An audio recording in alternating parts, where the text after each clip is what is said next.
Welcome, everyone. Welcome.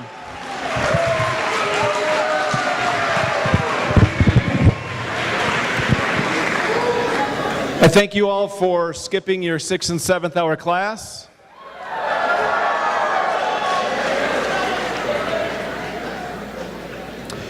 But truthfully, thank you for attending this afternoon. This is a big event, especially for those who are involved.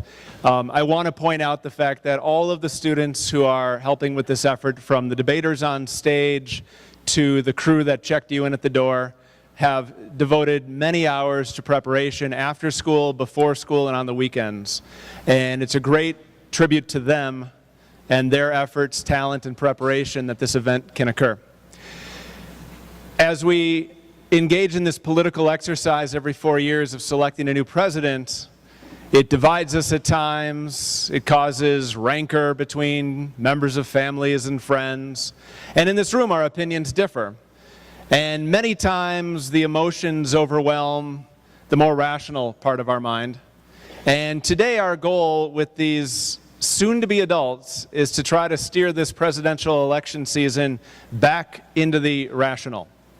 And I would ask you, students and community members and family members, to listen carefully to what the students say today, respect their preparation, respect their words, and consider not your own feelings coming in, but rather the work that you see performed on stage before you.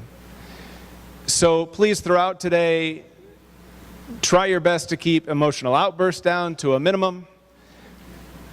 You may applaud, support, cheer positively, all those sportsmanship announcements that I make before football and basketball games. Consider that here as well. I would like to introduce our MC for this afternoon's event, Germantown senior Miss Kayla Fixel.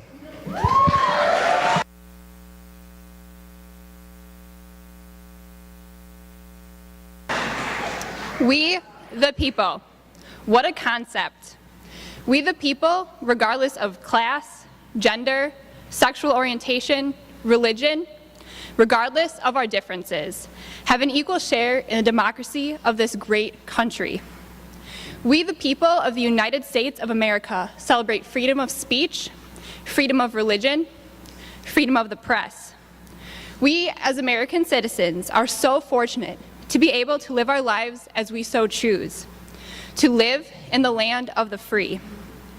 1 week from now, Americans over the age of 18 have the opportunity to voice their opinions, to share their insights.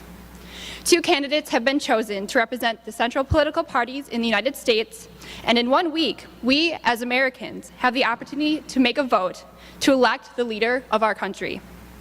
It is our responsibility as American citizens to make our choice seriously, to fully consider our options, and to choose the candidate that best represents our viewpoints. It is our responsibility to vote, and to vote with the utmost respect for the principles on which our great nation is founded. Today, we have the chance to witness a presidential debate like no other.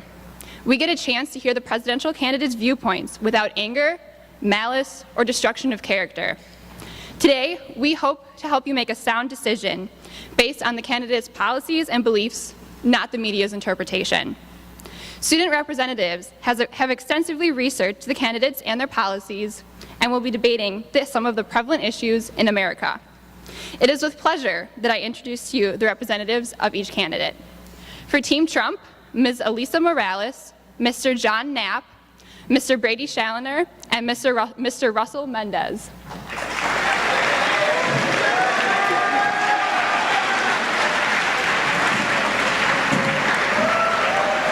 For Team Clinton, Mr. George Bailey, Ms. Emily Lee, Mr. Derek Fairburn, and Ms. Ariana Neal.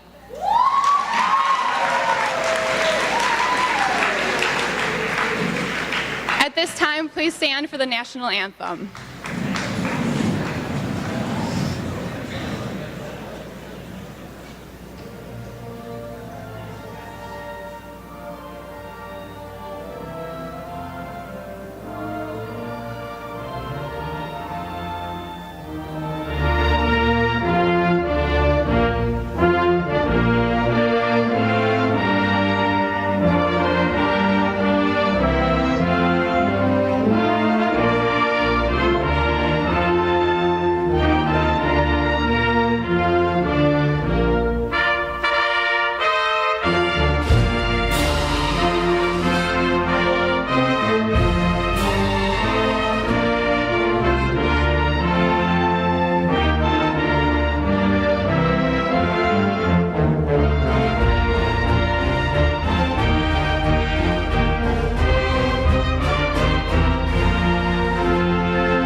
topic of debate, each team has 3 minutes to give an opening statement, introduce the issues, and propose their candidate's solution.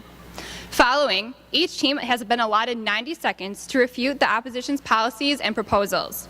Finally, members of the panel will ask questions directed at single or both candidates. Members of the panel include Mackenzie Carty, Kyle Clough, Haley Gruner, and Sammy Strobel. At this time, if you have not already, please take a moment to fill out the ballot you received when you walked in. Fold the completed ballot in half and pass it toward the middle aisles. Members of our crew will collect these ballots.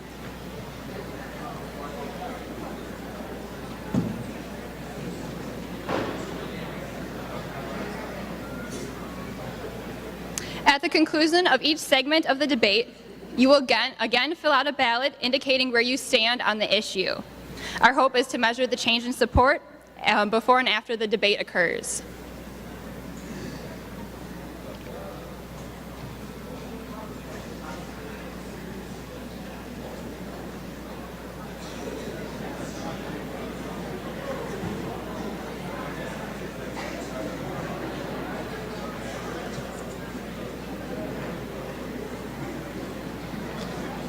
All right, and with that, we will move on to our first topic of debate, foreign policy.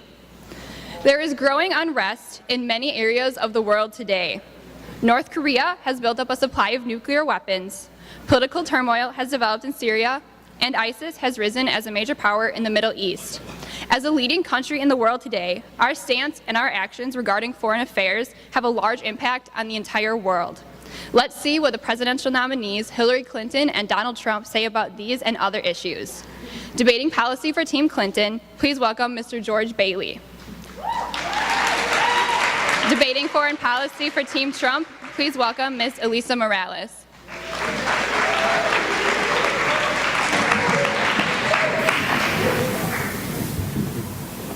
Team Trump, you have 3 minutes to give your opening statement about current foreign policy issues and Trump's stance and subsequent solutions. Thank you. My fellow Americans, the time is now. With the presidential election only 8 days away, this race is coming to a quick end. I urge you to really truly think about America and the people in it. I urge you to think for yourselves. Don't trust everything you read on BuzzFeed or on Facebook.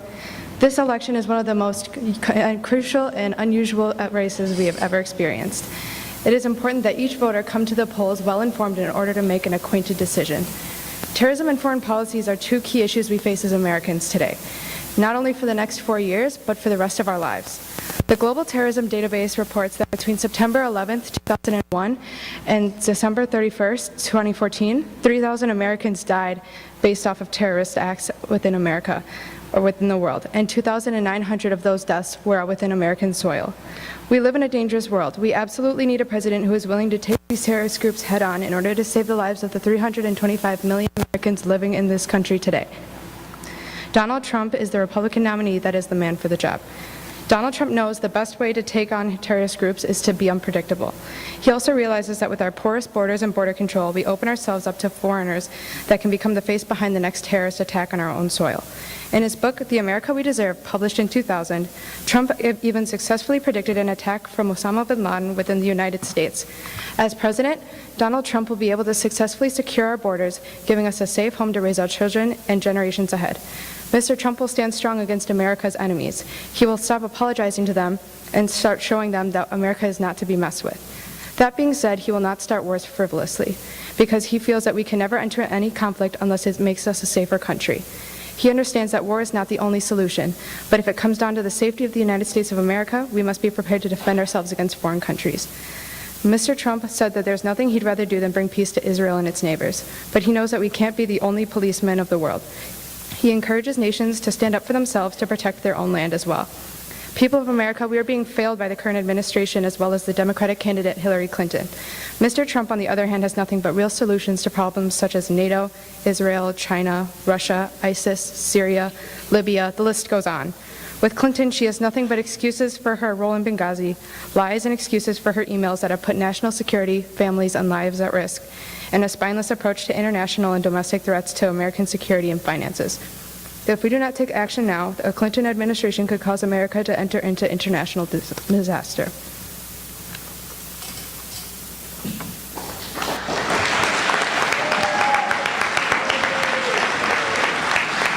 you, Team Trump. Team Clinton, you now have 3 minutes to present your opening statement. In 1901, President Theodore Roosevelt built his foreign policy off the proverb, "Speak softly and carry a big stick." Back in an era of deteriorating relations in Latin America, imperialistic struggles with Europe, and a war between Russia and Japan looming, big stick diplomacy maintained global peace. Even though he approaches negotiations with intellectual forethought, other countries still recognize the sheer mass of the American military. In 2016, America spends more on defense than the next 10 countries combined, including Saudi Arabia, Russia, and China. We have the stick. Now, we have to learn how to speak again. Our generation was born at the dawn of the War on Terror. We were raised during the Great Recession. We have never known a time of peace or stability. With civil war swelling in Syria, conflict ablaze in the Middle East, and frigid tensions with Russia, Clinton will work to reinforce our relationship with our allies. She will balance thoughtful diplomacy and peaceful resolutions with reinforcing our global military presence. As president, Hillary Clinton will strive to protect the citizens of the United States by maintaining the strength of our military and our military spending, strengthening alliances, and continuing American participation in world peace efforts like the UN and NATO. Together, we will take action against countries whose ideals threaten human rights, justice, and democracy. We will protect Syrian refugees from their war-torn homes. 3-year-old Syrian boy Alan Kurdi could have been spared if just anyone would be willing to help or to care. What makes humans special is not our ability to oppress those weaker than ourselves, it's our ability to protect them, to empathize. We will defeat ISIS, but without endangering our American soldiers by keeping boots off the ground in crisis zones and fighting from afar using drones and cyber warfare. Everything considered, that doesn't mean that Clinton is soft on terrorism. The horrific violence and religious extremism that dominates the Middle East must be addressed with American leadership, with American ingenuity, with American strength. Mr. Trump only hopes to remove America from the world, literally building physical walls and removing the United States from the United Nations. We have never been a nation of cowards, a nation motivated more by fear than by courage. We cannot sit still and let hatred trap us. America has always stood up to lead, and with Clinton at the helm, we will indeed stand.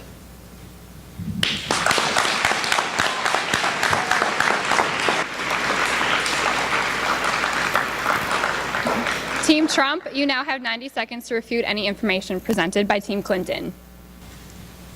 Mr. Trump has only expressed concerns about our role in NATO due to the amount of money we are paying the organization. That all members of the North Atlantic Treaty Organization contribute their fair share. Mr. Trump realizes we cannot afford to finance an organization such as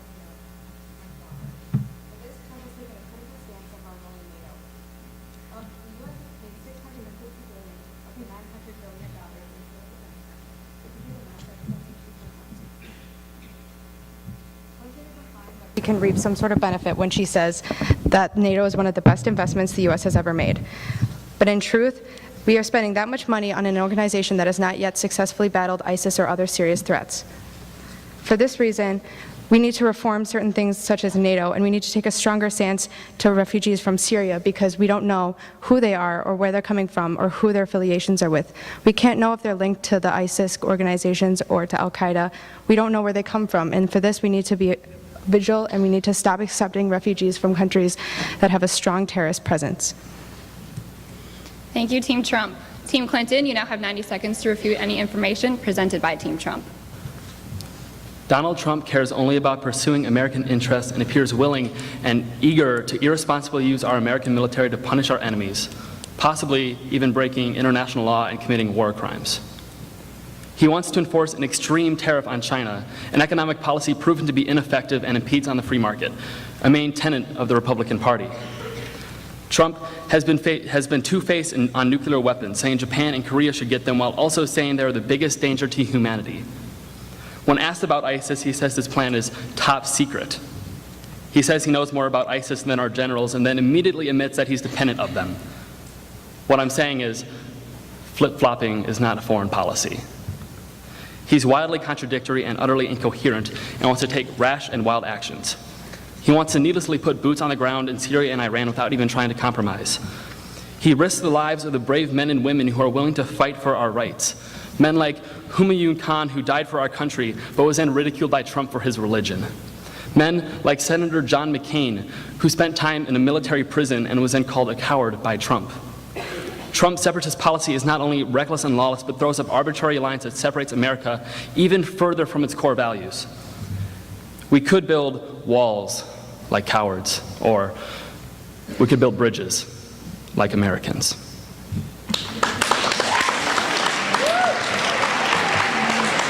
At this time, we will hear from our panelists who have prepared specific questions for each team about foreign policy and the candidates' proposed solutions. All right, Team Trump, it seems that you want to take focus from foreign affairs and centralize efforts on problems within our own borders, and you've also talked about pulling the United States out of NATO. Are there any places you feel that increasing involvement in would be beneficial to the United States? Mr. Trump has not taken a stance to definitively remove ourselves from NATO. He only expresses concern of reconsidering the terms we have with NATO, considering the gap between us and the 28 other countries within it. He thinks that it is important for us to stand with the Middle Eastern countries such as Israel. He wants nothing more than peace for Israel and its neighbors. But his one concern is that we're leaving a vacuum within the Middle East after taking out leaders like Assad or like Gaddafi. We're leaving a vacuum for other terrorist groups such as ISIS to enter in, and we're arming them through Obama and Hillary Clinton's work with the terrorist groups such as ISIS, sending shipments of armed resources to Qatar, and we need to stop funding their war and start fighting it. To Mrs. Clinton, following terror... I would like to rebut the statement you just made. I would just like to quickly point out that, like I said in my rebuttal, Trump does not have a plan, and not a plan especially on removing the United Nations, or the United States from the United Nations and NATO. It's just acting irrationally and irresponsibly. Mrs. Clinton, following terror attacks in places such as San Bernardino and Orlando, many Americans are concerned over your plan to bring 65,000 Syrian refugees to our country. How can we ensure this will not pose a threat to our national security? 1 year ago, 3-year-old Alan Kurdi washed up on a Turkish beach, dead. He, his 5-year-old brother and mother drowned while trying to escape from their town, which was at this point nothing but rubble. His father, Abdullah, survived, but when offered amnesty in Europe, he said, "Now I don't want anything. What was precious is gone." The Kurdi family and thousands like it could have been spared if a country would be willing to save them. America has the means to help these refugees, but Trump would turn away all of them, effectively to their death, and on the grounds of what can only be labeled as racist and xenophobic. And by pretending that these foreign issues are not an American one, effectively forces America to abandon its own values.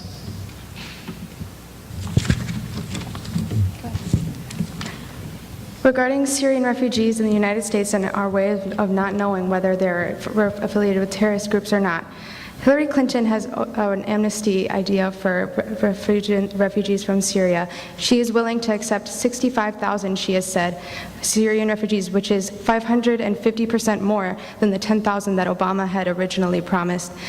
This poses a threat because this last April, the Washington Post released a chilling review of how ISIS embeds their own refugees into waves of refugees.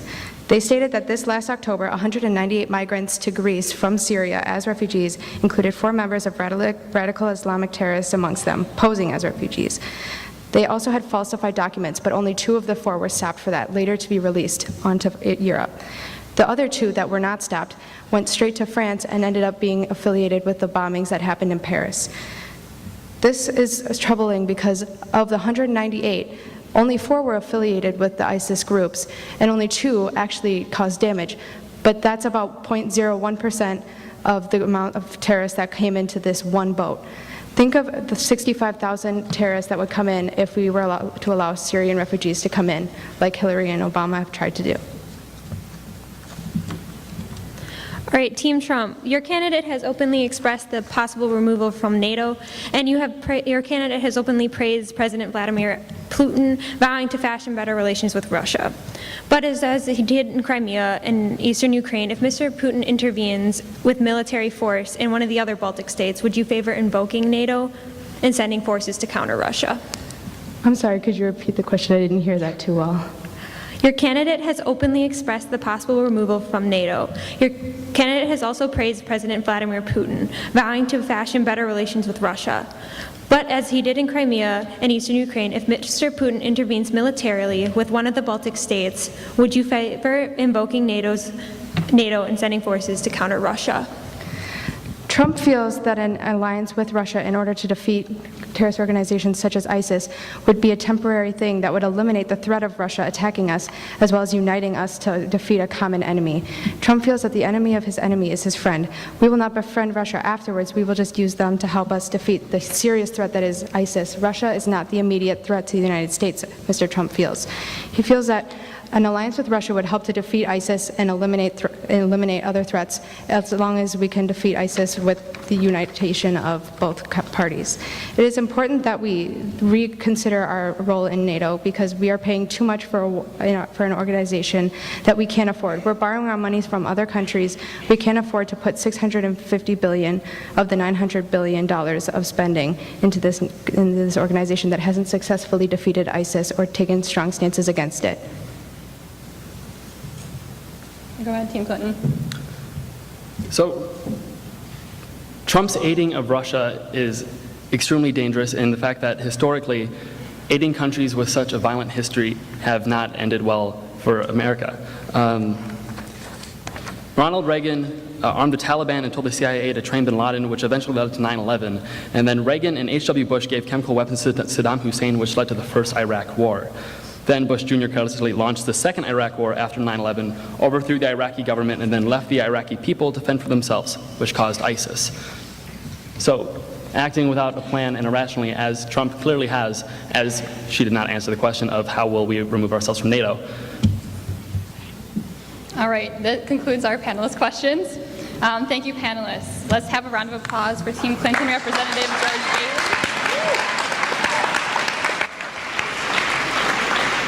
And Team Trump Representative Elisa Morales.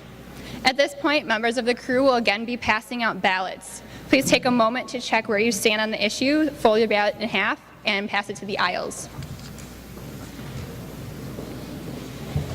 Immigration to the United States is often a subject of significant public and political debate, with questions about the size of inflows, the role of immigration in the labor market, enforcement and humanitarian admission policies, and benefits and costs. It is important to understand the presidential nominee's stances on these issues. Debating immigration for Team Clinton, please welcome Ms. Emily Lee. Debating immigration for Team Trump, here is Mr. John Knapp.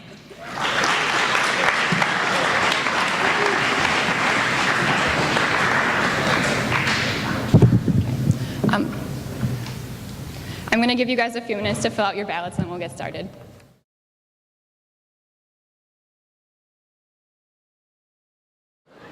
Okay, please take a moment to finish filling out your ballot quickly and then pass them to the center, and we will get started with Team Clinton. You have 3 minutes to give your opening statement. Inscribed at the base of the Statue of Liberty are these words: "Give me your tired, your poor, your huddled masses yearning to breathe free." With feet planted firmly in New York Harbor and torch lifted to the skies, she promises a dream. An immigrant's dream, an American dream. That was 1916, the height of the flood of European immigrants into the U.S. This is 2016, with 11 million undocumented currently living on U.S. soil, with 4 million citizen children. We, the landlocked in the center of this enormous continent, may find it easy to think of these issues as over there. To think of these people as numbers and statistics and generalizations, to declare someone illegal just because of where they were born. Right now, the call for comprehensive immigration reform with a path to full and equal citizenship is essential. This does not mean opening borders or granting amnesty. In fact, Clinton supports securing the border by allocating resources and technology where they are needed most. She wants to spend limited time and money on deportations of the criminally violent. Instead of just repeating, "We're gonna build a wall," Hillary Clinton is concerned with every detail of policy, from sections 18 to 22 in the healthcare law to the private sector visa caps. These details preserve the history of our principles, strengthen our current safety, and secure our children's future. By updating the family visa backlog, lessening naturalization costs, and promoting immigrant integration into society, we can bring millions of hard-working people into the formal economy. Through this, we can prevent the fracturing of families through forced deportation. We can reform the mandatory detention centers at the borders. We can prevent the exploitation of undocumented workers by employers. Employers like Donald Trump, who routinely underpaid undocumented workers when building Trump Tower and then threatened to have them deported. With the Syrian refugee crisis demanding action and immigrants coming into our country from north, south, east, and west, both legally and illegally, we need a solidified policy that addresses the current faults in our system. Our Constitution begins with the immortal words, "We the people." We as in immigrants, we as in my friend Diego Jimenez, who wants to study environmental engineering at Stanford next year. We as in 10-year-old Carla Ortiz, who is praying that her family won't be deported. We as in my mom and dad, who came here seeking a better life for my sister and me. We as in you, we as in me, we as in us.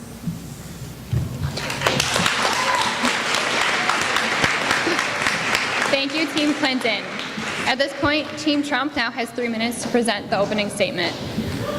My fellow Americans, the Department of Homeland Security estimates that there are over 11 million illegal immigrants living in the United States. The Republican nominee maintains that unlawful immigration is a serious issue that must be solved by the next President of the United States. We must work towards stronger immigration policies to ensure the prosperity of every American citizen. Donald Trump believes that the prosperity of American citizens must be prioritized within America. Dr. Stephen Camarota, Director of Research at the Center for Immigration Studies, says that there's over 58 million working-age Americans unemployed. Equally troubling, wages have stagnated or even declined for most American workers. This is especially true for the least educated, who are most likely to compete with illegal immigrants. Also from the Heritage Foundation, Dr. Jason Richwine has said the average illegal immigrant household costs the American taxpayer over $14,000 and it costs the United States more than $54 billion annually. For the money we're going to spend on the illegal immigration over the next 10 years, we could provide 1 million at-risk American students with free education. And with Clinton's 100-day amnesty plan, which she has on her site, which will grant Obamacare and other benefits to legal immigrants, which will cause the taxpayer burden of illegal immigration to go even higher. Overall, there are significant costs to our country of unlawful immigration. Therefore, it's time for stronger policies that best serve the interests of America and its citizens. Hillary Clinton's immigration plan grants amnesty, which gives citizenship to people who have come here illegally without actually solving the problem of the security of the border. We reject unlawful amnesty and completely open borders. Instead of amnesty, if immigrants wish to pursue the opportunity for U.S. citizenship, then they will need to go to the back of the line and apply, just like anyone else who wanted to immigrate to our country. Although immigration must be sped up, it's unfair to the over 4 million people on the waiting list to legally immigrate to our country that illegal immigrants should be given priority for citizenship. Instead of open borders, we need to ensure national security with an impenetrable physical wall on the southern border. There will be a big, beautiful door on this wall because we want legal immigrants to come into this country, but we're a country of laws. If we don't have laws, we don't have a country.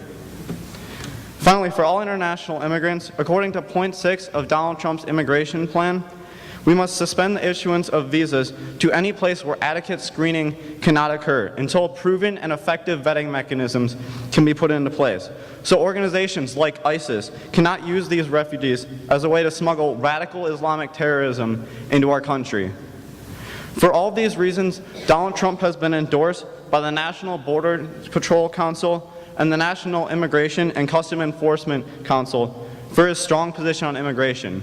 For all of these reasons, we urge you to agree. Thank you, Team Trump.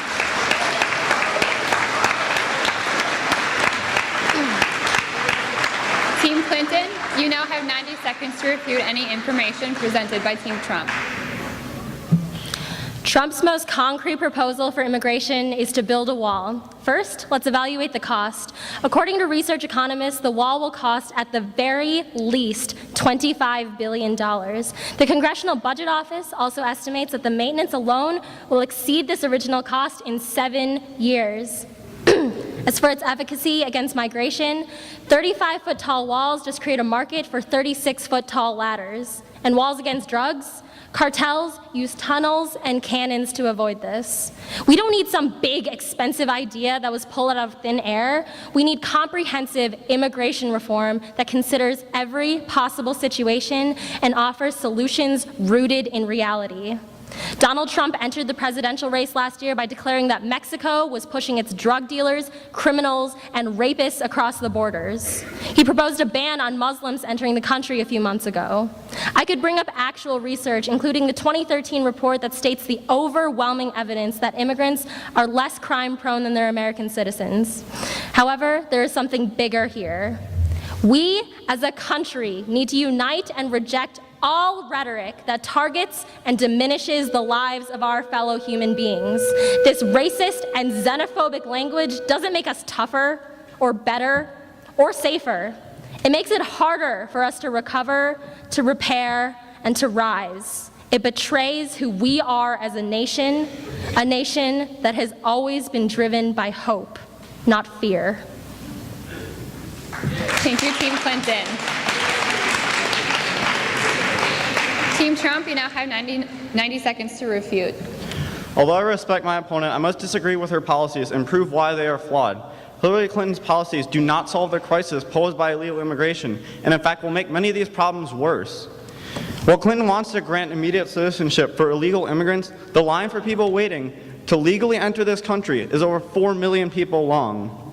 While at the third presidential debate, Trump said about immigration, illegal immigrants can re-enter and become a citizen through legal methods, but it's very unfair to the millions of people that did it the right way that illegal immigrants can cut the line.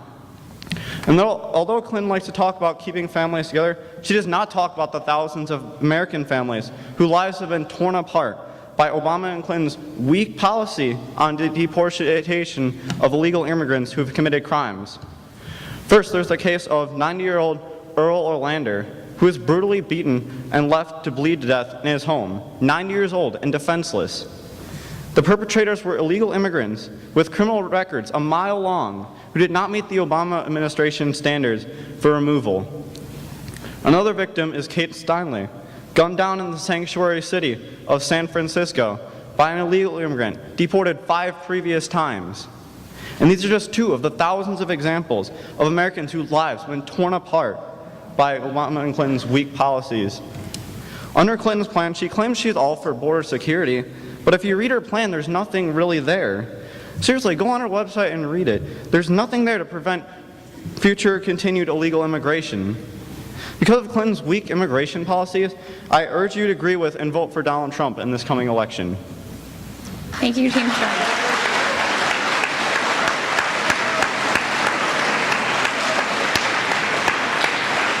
At this point, we will hear from our panelists who have prepared specific questions for the candidates.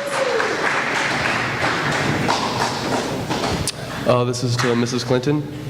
You have vouched for a path to citizenship for all illegal immigrants currently in the U.S. How will that resonate with other people who have been patiently waiting to enter our country through the legal process? We need to address the current faults in our immigration system, from the long lines and the waiting and the list to the backlog of family visas. These are faults that require experience, knowledge, and a patient, steady person at the helm, not someone who just goes on the news and preaches racism and xenophobia. We do not need someone to tell us why we are not great or why we are afraid. We need someone to dig into the issues, offer solutions, talk to people, and find solutions rooted in reality. We need comprehensive immigration reform. Do you have a plan to address those 4 million immigrants waiting to come? In terms of that, the technology involved with updating family visas is very analog. It's done by files and papers, and we need to update this. The same thing is happening in the Department of Veterans Affairs with their claims. Everything needs to be digitized, and there needs to be more funding and more management to streamline this process. Donald Trump has also expressed support in speeding up the immigration process. Right now, the immigration process can take 5, even more years. The legal immigration process must be sped up so that way it's easier for people to legally immigrate to the United States. But that doesn't mean we can allow undocumented people to come across the border, break the law in coming across the border, and then grant them citizenship. It undermines our legal immigration system. Who's going to come and legally immigrate to the United States after we grant illegal immigrants who came into the United States illegally? Who's going to come and do it legally when they can just do it illegally and get away with it? Okay.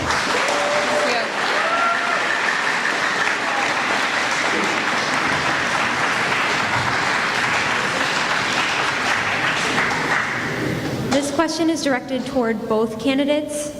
Since 2012, hundreds of thousands of illegal immigrants who were brought to the United States as children have registered with the government under President Obama's executive order that gives them work permits and guarantees that they will not be deported. Will either one of you support these guarantees? Let's start with Team Trump. Okay, so Donald Trump has expressed support in two of the main things that he wants to focus on. He wants to secure the border to stop continued illegal immigration problems that we've been facing for years, and he wants to deport criminal illegal aliens who have committed violent crimes in the United States. Those two need to be our main focus in order to stop the problem of illegal immigration. Donald Trump, if there are U.S. citizens, people who have been born here, you're not going to deport these, so yes, I would support that. I would like to reiterate that Secretary Clinton is not soft on immigration. She is for reinforcing the border. But I would like to point the conversation towards economics. The New York Times published a post that said that 19 out of 20 countries investigated by research economists, when illegal immigrants or immigrants who had gone through the system had been introduced into the economy, it benefited local communities. According to the Washington Post, the more low-income immigrants that come in, the higher the wages rise for everyone else in the community. So you cannot pinpoint or cherry pick evidence that says that this is bad for the economy when there is an overwhelming mountain of evidence that states otherwise. All right, I have a follow-up question for that. Team Clinton, your candidate has openly expressed that she supports families and children. How would you support deporting illegal immigrants that have already established family ties and connections here? It's all about the allocation of technology and resources. With working with Border Patrol, she has come up with policies that reflect their ideals as well. By focusing technology and resources in the deportations of the criminally violent and offering background checks and paths to citizenship for everyone else, she considers every possible situation and every solution rooted in reality. This is not some sort of grandiose idea that we can summarize in 140 characters on Twitter. This is years and years and years of hard work and evidence compiled.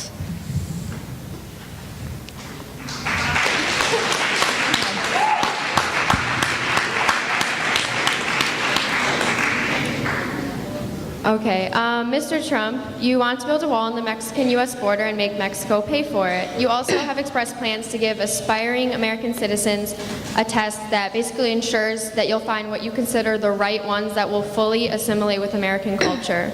Do you feel that this is un-American in any way, especially to say that these citizens must completely assimilate to American culture to be considered a legal citizen? Okay, so first, a lot of people don't understand how Trump has said that Mexico is going to pay for the wall. He has proposed an amendment to the Patriot Act, which is basically, and the amendment has said that Mexican nationals in the United States currently pay over $24 billion a year to the Mexican government. So what Donald Trump has proposed is that if Mexico pays for the one-time payment of the wall, that the United States will continue to allow these payments to go out of the United States into Mexico. And if Mexico decides not to pay for the wall, then we're not going to allow Mexican nationals to continue to pay money towards the U.S. to the Mexican government if they're living in the United States.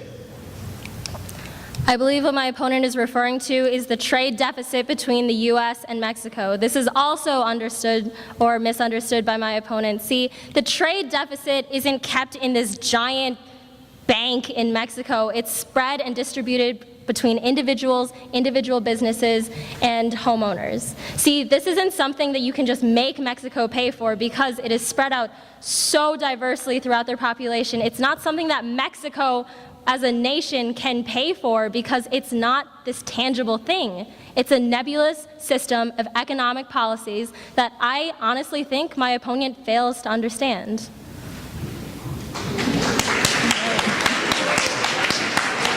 That will conclude our questions from the panel. At this time, let's acknowledge the representatives, Emily Lee for Team Clinton and John Knapp for Team Trump.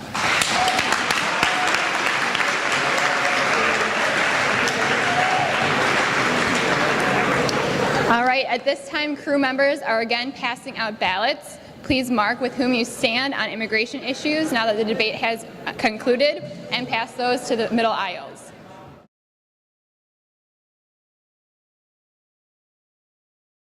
Okay, please finish up your ballots.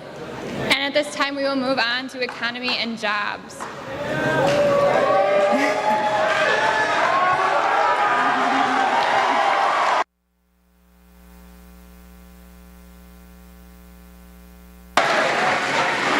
With the current unemployment rate rising and many questions about trade deals at the forefront, economic policies are of interest in this election. Please welcome Mr. Brady Challenger for Team Trump and Mr. Derek Fairburn from Team Clinton.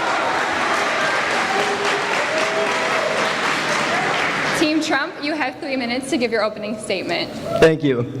My fellow Americans, over the last 7 years, we have lost over 14 million jobs. Many of those jobs coming from big companies packing up shop and moving to different countries abroad. The number of men and women who are out of jobs in America is substantial. We cannot afford to have another 4 years of an Obama-type administration. Under our pro-growth economic policy, we pledge to create 25 million new jobs for the American people through reforms in tax, trade, energy, and regulatory policies. Under our administration's tax plan, every income group will receive a tax cut. The most substantial tax cuts will be placed on the lowest income families. Mr. Trump's plan also lowers the business tax rate to 15%. The current business tax rate is 35% and is one of the highest in the world, making it hard for businesses to grow in the United States. A May 2012 study by J.P. Morgan found that a majority of the cash held by over 600 U.S. multinational companies is sitting in foreign accounts. If an income tax cut is offered to companies that return this cash, the study estimates that $663 billion would be invested into business and expansion and job growth in the United States. We need to scale back government-regulated initiatives. It is estimated that unnecessary regulations cost the American economy over $2 trillion. This is an estimate of $15,000 per household, an extreme amount put in by the extreme bureaucrats in Washington. Donald Trump will ask all department heads to submit a list of every wasteful and unnecessary regulation which kills jobs and does not improve public safety and eliminate them. A complete regulatory overhaul will level the playing field for American workers and add trillions in new wealth to our economy. The trade deficit of the United States is over $800 billion per year. We will make sure that all of our trade agreements increase our economic growth, reduce our trade deficit, and strengthen our manufacturing bases. NAFTA, one of the worst trade agreements in history, will be renegotiated to get a better deal for American workers. Hundreds and hundreds of companies have laid off workers and left to Mexico and so many other countries because of this disastrous policy that was put in place by Bill Clinton and supported by Hillary Clinton. If our partners do not agree to a better deal for American workers, America will withdraw from this deal. The Trans-Pacific Partnership, which Hillary Clinton called the gold standard, will be another disaster for American workers. It is vital that we elect someone with business experience and that has created tens of thousands of jobs and will do the same for America. Hillary Clinton has not created a single job in her lifetime. Mr. Trump has business experience, he knows how to negotiate, and there's no better presidential candidate than Mr. Trump when it comes to creating jobs for the economy.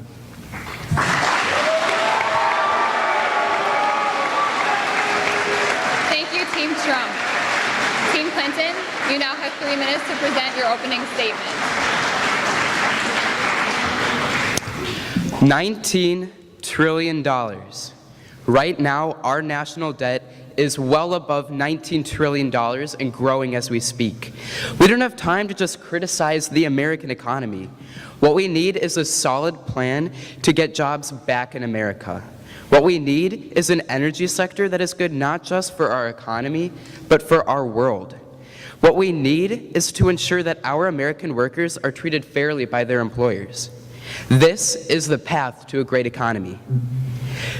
As president, Secretary Hillary Clinton will invest $10 billion into Make It in America partnerships that bring together workers and labor, business and universities, community colleges, and the government at every level to harness the strength of manufacturing communities across America.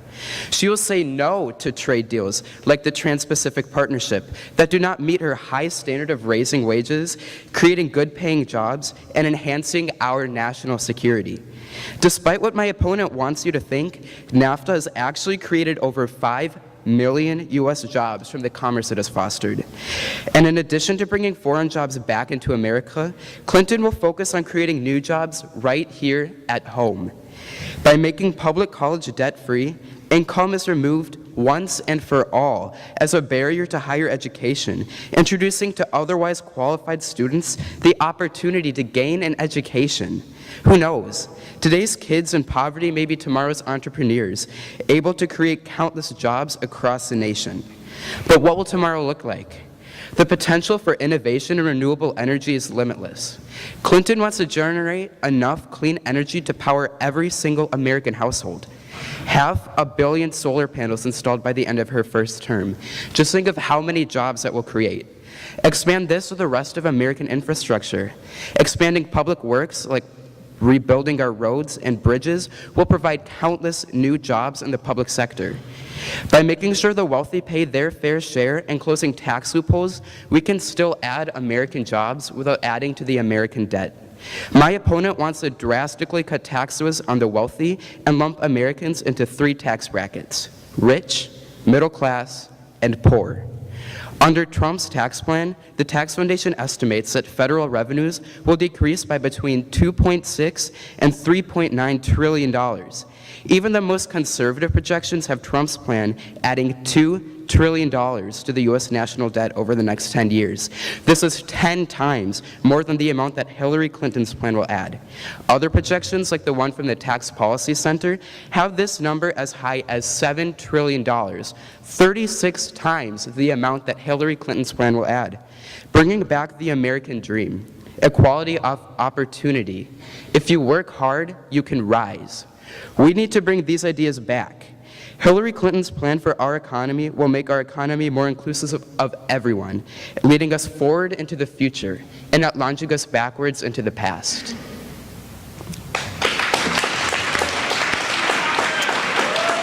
Team Trump, you now have 90 seconds to refute any information presented by Team Clinton. Clinton's policies are worse than the current policies, which have already been evaluated as failures. The Federal Reserve expects our economy to decline with an estimated economic growth rate per 1.8% per year through 2019 based on Hillary Clinton's policies. While many foreign countries like China enjoy an 8 to 9% growth rate. In contrast, over the next 10 years, our plan for the economy will average more than 3.5% growth and create a total of 25 million new jobs for the American people. While Clinton has attacked Trump for not releasing his tax returns, Clinton has done nothing during her years of government service to close these loopholes she says he has taken advantage of. While both Trump and Clinton have been a part of the system for years, Trump has pledged to reform our broken tax code that Clinton has done nothing about for years because her rich donors take advantage of it. Because of Hillary Clinton's broken and weak economic policies that only benefit her and her special interests at the expense of the American people, we urge you to agree and vote for Donald Trump in this election. Team Clinton, you now have 90 seconds.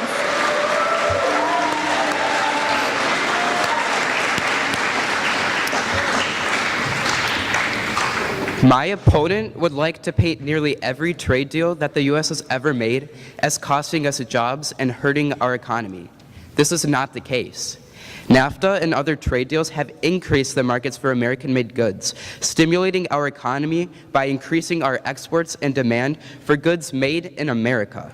NAFTA has resulted in wage increases in the U.S., and since NAFTA's passage, U.S. trade with Canada and Mexico has grown from $337 billion in 1993 to $1.6 trillion in 2009. This equates to real money and real jobs for Americans. While my opponent wants to paint these trade deals as a drain on our economy, I see them as an opportunity to create more jobs and to grow our economy, to create benefits for all, not just the extremely wealthy. Tax cuts do not pay for themselves. Donald Trump would like to introduce a pro-growth tax plan, but what growth is he talking about? The growth of his own wealth? The truth is, Trump's plans of cutting taxes on corporations and the wealthy is just a ramped-up version of trickle-down economics. In theory, cutting down on taxes on the wealthy and corporations will raise the standard of living for working class. But I think we should take a look at some facts. When comparing the tax rate of the highest tax bracket and the rate of GDP growth, which my opponent claims is the key to job growth, one can find that GDP growth was highest when the corporate tax rate was highest, not the lowest. In fact, following Reagan's tax cuts on the wealthy in the 1980s, GDP growth actually reversed. Now, why would we want a man as president who would continue to slash taxes on the wealthy when historical evidence has clearly shown us that this would hurt the economy, not grow it? Let's turn to our panelists as they present some questions to each candidate.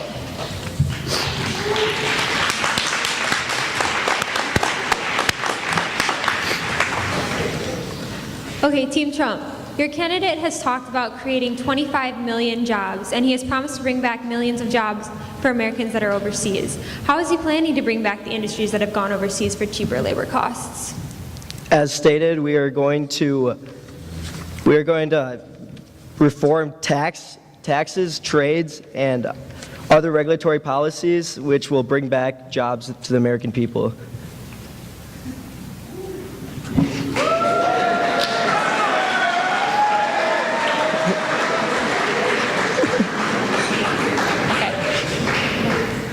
And to Mrs. Clinton, one of the ideas that made Bernie Sanders so appealing to young voters was his view on debt-free college for all Americans, which you have also brought up. Is this a concrete part of your plan? And if so, where will this money come from? By raising taxes on the extremely wealthy so that everybody pays their fair share in our society, we can make college debt-free to all students so that we have more able-bodied workers and future entrepreneurs who have the ability to create jobs in America. Raising taxes on the wealthy may seem like a drastic measure, but it is necessary to create a society where everybody pays their fair share and fosters an opportunity for all.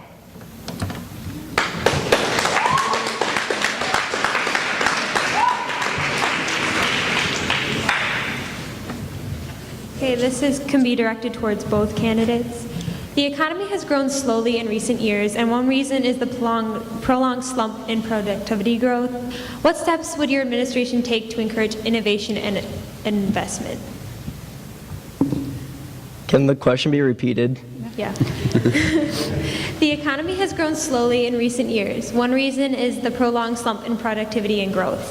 What steps would your administration take to encourage innovation and investment?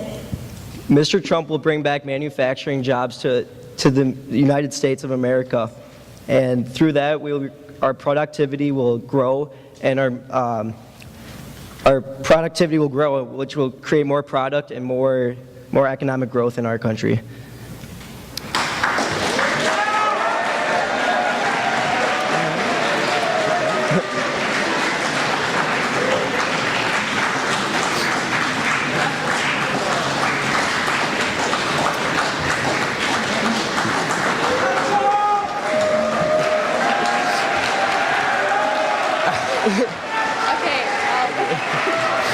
Team Clinton, go ahead and speak.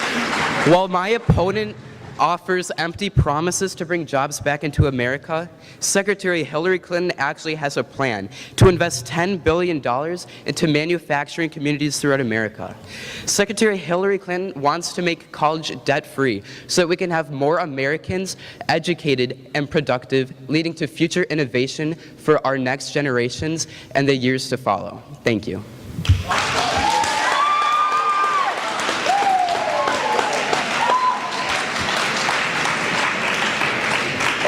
How will we have jobs in America if every company keeps leaving? A lot of companies keep leaving to go to other places for cheaper, and if more people graduate from college and get better degrees and things, but they won't have any jobs because we don't have any jobs here since everyone's leaving.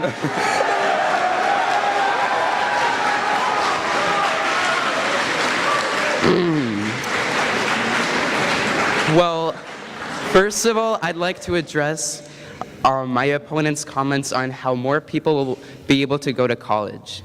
This is true. More people will be able to go to college, but this does not mean that more people will go to college.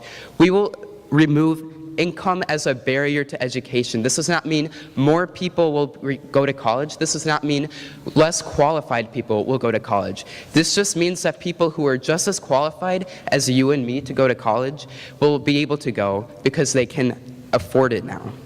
And addressing your comments on the fact that we will have no jobs because companies keep on packing up and leaving, Hillary Clinton, as I've stated, will invest $10 billion in Make It in America partnerships. Part of this money goes to incentives for American businesses to keep jobs in America.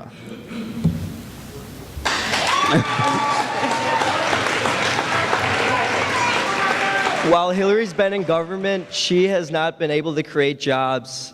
Why is that? Well,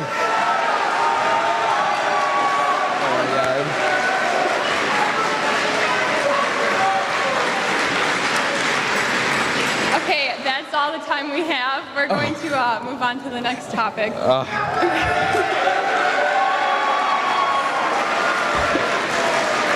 at this time, members of the crew are again passing out ballots. Please check the box where you stand on the issue.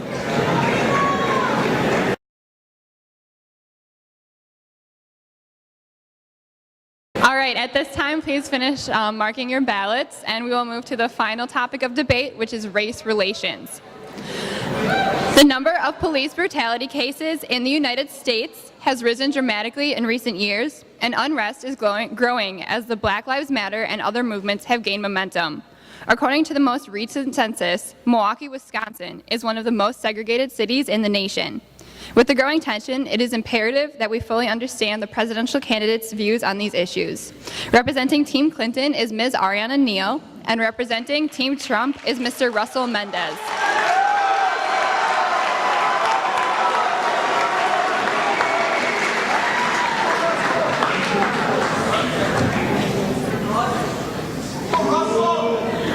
All right, at this time, Team Clinton, you have 3 minutes to give your opening statement. Eric Garner, unarmed, innocent, black, strangled, and suspected of selling loose cigarettes on the side of the street. The words, "I can't breathe," haunted the American public for months. His story is unfortunately not unique. He represents not only the immense amount of African Americans subjected to the discrimination in sentencing and incarceration, but also those who have had violence inflicted upon them by a system seemingly rigged against them. From colonialism to the Civil War to the Civil Rights Movement to 2016, racial inequality twisted itself in several forms. From slavery to Jim Crow laws to the ghetto to mass incarceration. However, whatever shape racism shifts into, the injustice stays the same. It was easier to identify it in 1850 with shackles and auction stands to point at. Today, the complex web of socioeconomic disadvantage tangles itself into a form not easily identifiable by the average person. Instead, it is felt and borne by millions every day. The call for getting tough on crime has not worked under Nixon, and it's not working now. We lock up more and more while rehabilitating less and less. Every election, we hear shallow promises to bring back law and order, while critical rehabilitation and education bills gather dust.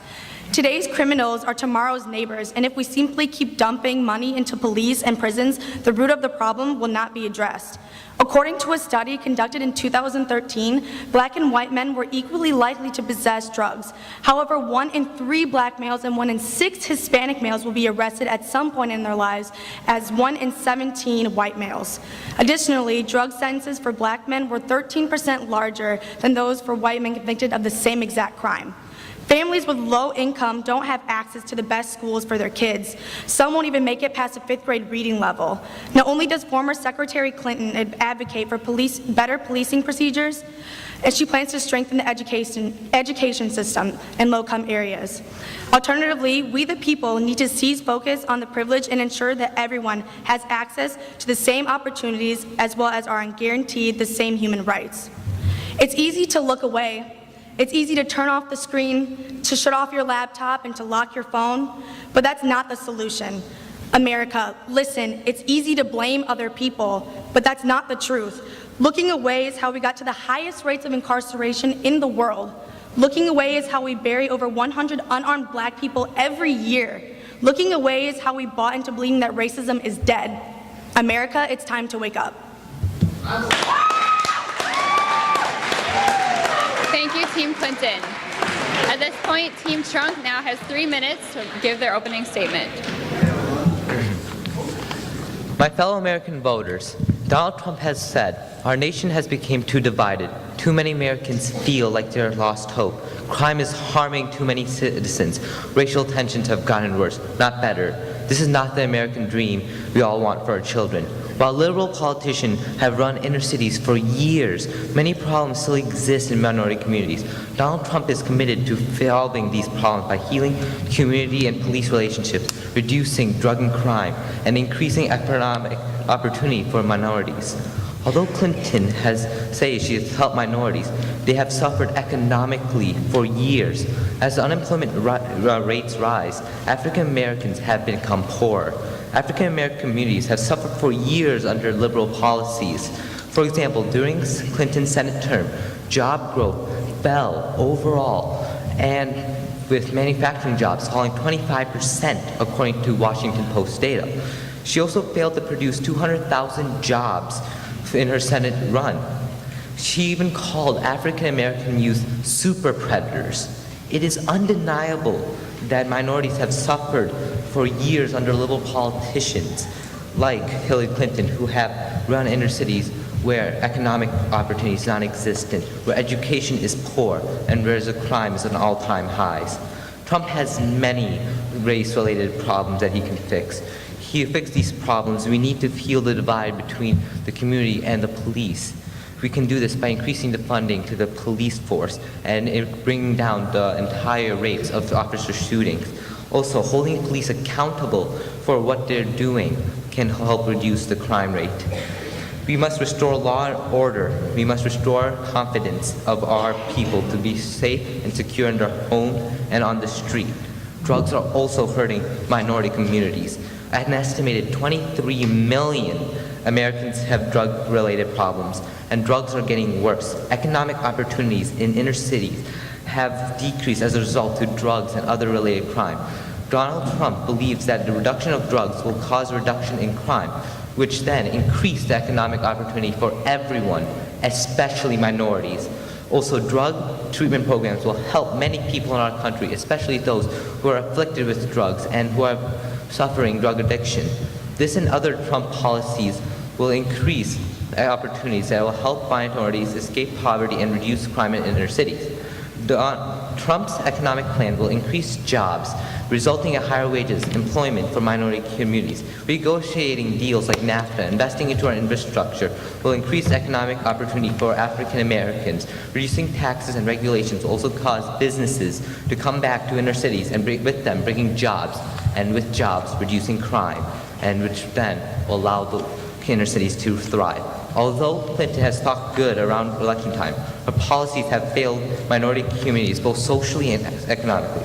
Trump plans to solve these race-related issues by healing the divide between minorities and police, reducing drugs and crime in inner cities, and restoring economic opportunity for minority communities. For a better future, I ask you to stand with Donald Trump so we can address these problems of society.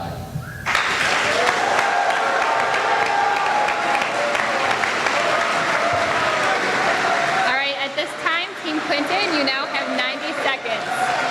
Can you repeat what you said? No. Team Clinton now has 90 seconds to refute any information. Donald Trump claims that racism doesn't exist. He claims that 100 unarmed black victims of police brutality are just some fluke. He claims that Mexicans are coming into our country as rapists and criminals.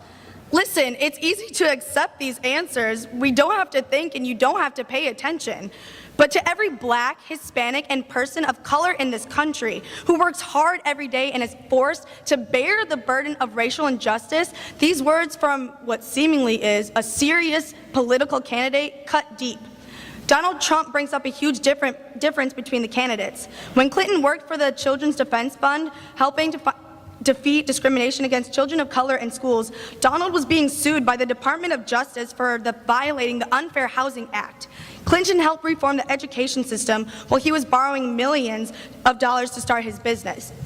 She also helped China see that women's rights are basic human rights, while he categorized the Miss Universe winner, Alicia Mikado, as an eating machine and had cameras follow her to the gym to watch her work out. History clearly proves who is the better candidate. Stephen Bannon, his chairman of Breitbart, is the chairman of Breitbart News, which is the main outlet for the alt-right movement, which preaches sexism, racism, and white supremacy. Not only has he blamed Hispanic people for most of the crime in America today, the past history and oppression of the people of color makes it hard to rise. Clinton's proposal regarding race relations is not to shift blame upon any group of people. Instead, she seeks to find solutions through correct distribution of resources and technology to ensure that justice remains fair and equal. Thank you, Team Clinton. You now have 90 seconds to refute any information presented by Team Clinton. First and foremost, when she says that all these shootings and hurting the minority communities with the harming of little kids who got shot and the fateful words of they cannot read, but whose fault is it? Like, where does it all derive to? And Donald Trump is addressing to those problems. She says it's education. Well, on her website, she says nothing about K-12 education. She talked a little bit of college, but nothing major. She has avoided addressing the topics completely. Additionally, while Trump may have said racist things, he never said anything wrong. He has blatantly said it as it was. He said it as it was blatantly was. All the main drugs, problems and everything, derives mainly from the lack of economic opportunity they have suffered over the couple of years. In the past 30, 40 years, jobs and income have increased much more greatly for white households, increasing nearly $100,000 for the average white household, while the average black household has increased $5,700. This huge difference shows that black people are facing harder and harder economic times than they truly are.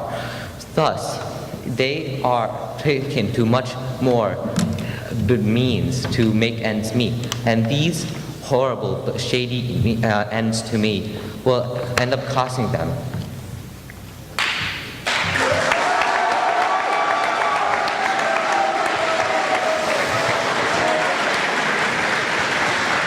Thank you, Team Trump. At this time, I will turn it over to the panelists for questioning.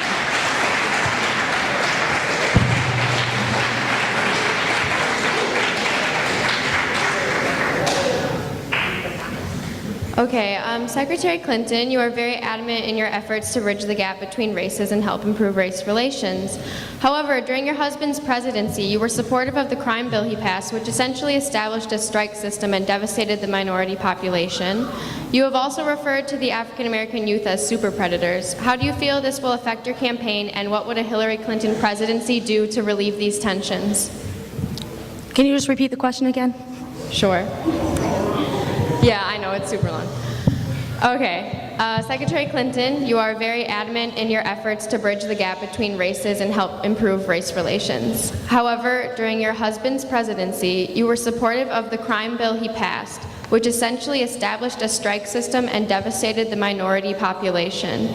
You have also referred to the African American youth as super predators. How do you feel this will affect your campaign, and what will a Hillary Clinton presidency do to relieve these tensions? I think through education and drug rehab and retraining people for jobs also will help. I don't recall calling the African American community super predators. However, you can't deny there is some facts. There's crime rates in the African American community. However, that could cease through education. Take Milwaukee, for example. It's a low-income place, and lots of kids drop out and choose to go to criminal activity and drug use, which increases the crime rate. So I think through education, drug rehab, and retraining people for jobs would really help that.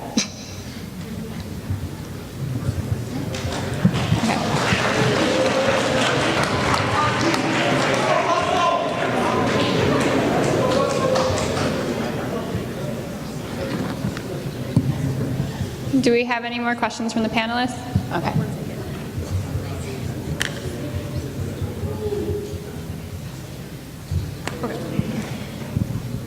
The amount of Americans who say that race relations are bad in this country is the highest it has been in decades. Much of it is amplified by the shootings of African Americans by police. Race has been a big issue throughout this campaign, so how does your candidate, each one of you, plan to heal the divide? We will start with Team Clinton. Oh, okay. Like said before, through also retraining people for jobs, I think that helping reinforce the law enforcement also would help. Like said, and in the media, there are lots of shootings going around that really does fabricate a lot of things. So I think through retraining people through jobs, helping law enforcement, education, and again, rehab, I don't know how to say this. It would essentially bring the crime rate down, and it would essentially heal the divide. Okay, Team Trump. To heal the divide of our country, we first must heal the relations between our community and the police. Therefore, we need to fund and train officers and hold them more accountable for their actions that are being done. And we can also help the community at the ground root through the education, through school choice. This will improve school preparedness for the students waiting to get better, stronger. Additionally, we can do a reform of the justice system, making it harder and more punishing to do drugs and crimes, thus making it nearly impossible making it harder for the bad people to roam free, and letting the true innocent people to prosper in a place where there's no crime, no shady deals, nothing happening to them. Only the true and happy people can stay. Yeah, go ahead. Wait.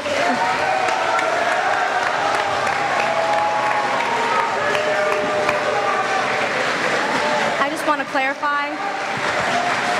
How did you say you were going to alleviate crime completely? You think you can alleviate crime completely in areas to completely bring crime down? Can you please reiterate your point? I cannot hear you. Sorry, I didn't hear what you said. Can you please reiterate your point? I can't hear you. Sorry.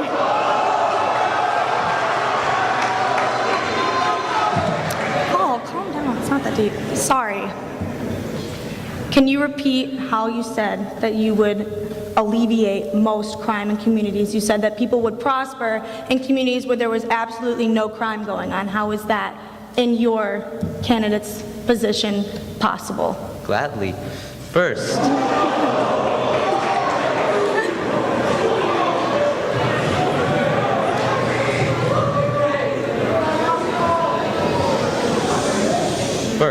we need to reduce the crimes done on black violence.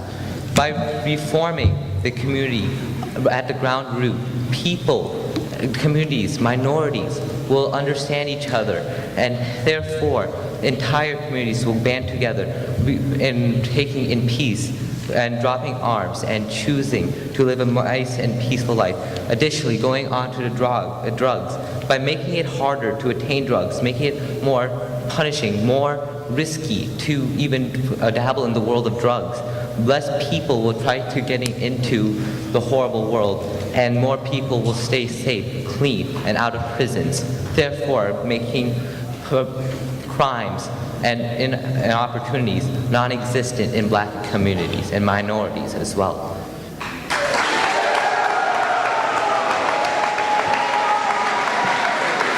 Okay, at this time we have a final question from the panel.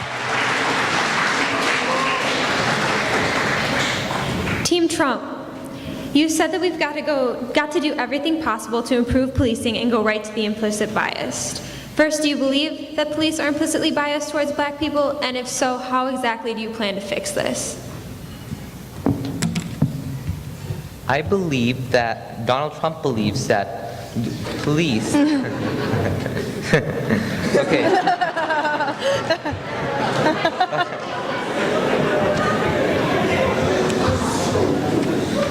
Donald Trump does not believe that police is not inherently racist, as most people are unprepared. They're not racist because of innate biases. They are unprepared because they do not know what to expect. Due to a lack of training and hearing all these high crime rates through the drugs in the communities, he doesn't think. Police officers do not believe that they're inherently biased against them, but they're more inherently biased of what they might do to them. But with better police reform, that fear will just diminish, and bias against black officers, police officers and minorities will decrease, hence ending the bias.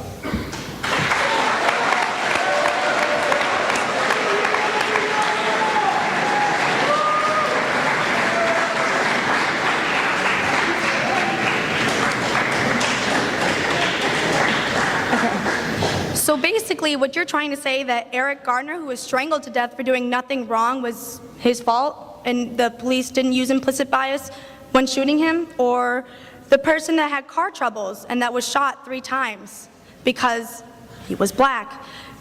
I think for implicit bias, I actually talked about this in social problems today. They have implicit bias tests, and I think those would actually help to see if you're using your implicit bias or not. And it's their issue, aka the police officer's problem, if they are implicit bias, to fix it. I would like to say otherwise, because officers... Okay, calm down. Let the people show their opinion. Why don't you? I can't hear you. Let the people show their opinion. We have to hold the implicit bias. There's always going to be few rotten apples in a bunch, and always in a group, the loudest, the most wrong people will sign the loudest. Such in this, police officers who done these horrible things often are shown in the forefront. This is not every officer. This is not an example to everyone. You cannot just pick a random person off the street and say this is representative of every one of his group. This is not true. Therefore, we need to have individual accountability. We need to hold police officers more accountable for their actions, for these problems to be non-existent. So I agree there was few bad people, like what you done, but those are bad people, not bad officers. And not all police officers can be defined by them. So we need to hold them.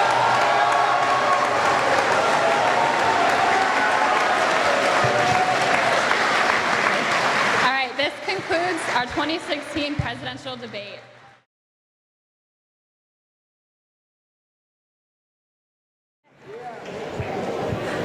I would like to thank all of our participants today. Let's give them one more round of applause for their work.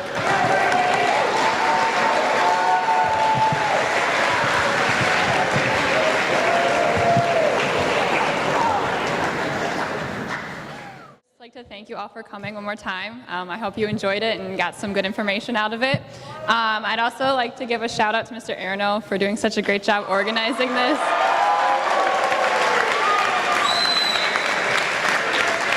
And a special thank you to both the members of Team Clinton and Team Trump, the panelists, timekeepers, and the crew members up in the booth up there too. So thank you to everyone who helped out.